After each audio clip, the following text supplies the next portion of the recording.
This seasonal dessert has a delicious pumpkin spice glaze and is so perfect for autumn and the holiday season.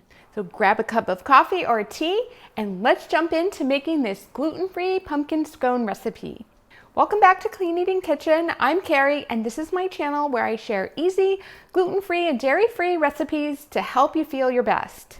I've been using a real food diet for many years now to manage my autoimmune disease and PCOS. So if this sounds like something you're interested in, please subscribe and hit the notification bell so you're alerted whenever I upload a new video. So I don't do a ton of baking, but this gluten-free scone recipe is one of my favorites. So I want to show you how easy it is to make a traditional scone, but using gluten-free flour. Now you can also make this recipe dairy-free using a vegan margarine. You can also use butter if you're not strict dairy-free, because butter is mostly made from fat, and so it doesn't have a lot of the protein that you find in milk, which can be inflammatory or irritating to people who have dairy allergies. So I will leave that up to you, but you can definitely make this recipe 100% gluten-free and dairy-free. Now, I have not tried it in a vegan method. I am using eggs in this recipe, and I haven't tried using an egg replacer. So today, this recipe will be gluten-free, dairy-free, and vegetarian. And we are using real food, wholesome ingredients, so I feel good about this recipe, and I hope that you like it too. So let's get started. We're going to be using our food processor, and it's fitted with the dough blade. And you don't have to have a food processor for this recipe, but it does make it easier to incorporate the ingredients into a dough. Otherwise, you have to do it all by hand. So we're going to start with our gluten-free flour, and I do have a preference for the Bob's 1-to-1 gluten-free baking mix. This video is not sponsored, but I just have found really consistent results using this type of baking flour, but there are a ton of great baking flours out there, so feel free to experiment. So we're going to go ahead and start by adding our dry ingredients to the food processor, and then we will add in the wet ingredients. So let it add the flour in, and I have linked to the full recipe in the description box below. It is on my website, cleaneatingkitchen.com. And as I mentioned, after we bake the scones, we're going to make a yummy pumpkin spice glaze to drizzle on top.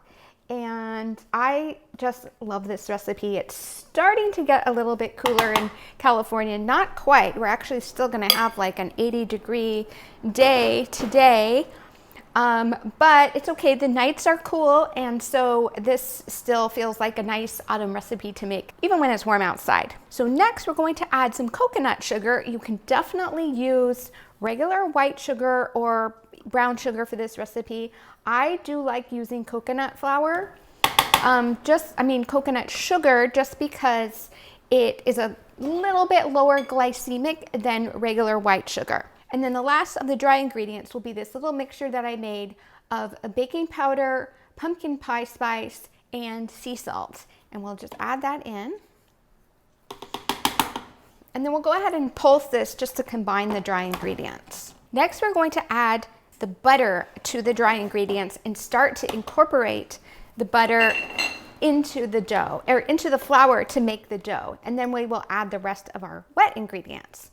So I have the butter, and I just chopped it into small pieces, small cubes, so it will help process faster. So let's just pulse it in. Dough really hasn't started to come together yet because we haven't added our wet ingredients, but the butter has broken down. And so let's go ahead and add our wet ingredients. So we're going to add our almond milk mixture, which we made kind of into a dairy-free buttermilk by adding some apple cider vinegar. And then we're going to add our 2 eggs. And then the last of our wet ingredients is to add our pumpkin puree. And again, we're not using pumpkin pie filling. We're using pumpkin pie, or we're using pumpkin puree, which is 100% pure pumpkin. And I get it from a can. You can use your own pumpkin puree that you make yourself, but I just like to use canned for convenience. And let's mix it up. We don't want to overmix the dough, So at this point, I am going to churn out the dough onto our flat surface, and we'll go ahead and work it with it a little bit more, and then we'll start to make the scone shape. So let's get this dough out and start to work with it. And ultimately what we need to do is to get the dough into a disc shape that we will then slice into 8 pieces. And you guys, please tell me if you like this type of recipe. I'm still making pumpkin flavored recipes right now, but as we move into more of the holiday season, I think I will start to make more of holiday kind of themed recipes, maybe more like cranberry and apple flavors and things like that. So you let me know what you would like to see there. And so those are our scone shapes. They're ready for the oven, so let's pop them in and then we'll come back when they're done baking. So we're back and the scones finished baking. I took them out of the oven and I let them cool for about 10 minutes. I put them on this cooling rack and they look so delicious. They are golden brown on top, and I'm sure they're gonna be a little bit crumbly, just the way a scone should be. Now what I've done is I grabbed another piece of parchment paper and I put it on a cool baking sheet, and this will just be for easy cleanup when we drizzle the glaze on top. And so I have my drizzle here. It's just a very simple mixture of powdered sugar, pumpkin pie spice, and a little tiny bit of almond milk. So we're just gonna go through each one and drizzle it on top.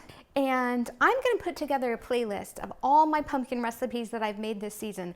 I have one more coming. This is the second to last pumpkin recipe, I promise. And I hope that you'll check out my pumpkin, gluten-free and vegan pumpkin spice donuts recipe I made a few weeks ago. And I hope that you try these delicious scones. It's one of my favorite fall dessert recipes. And I will see you in the next video. Bye, everybody.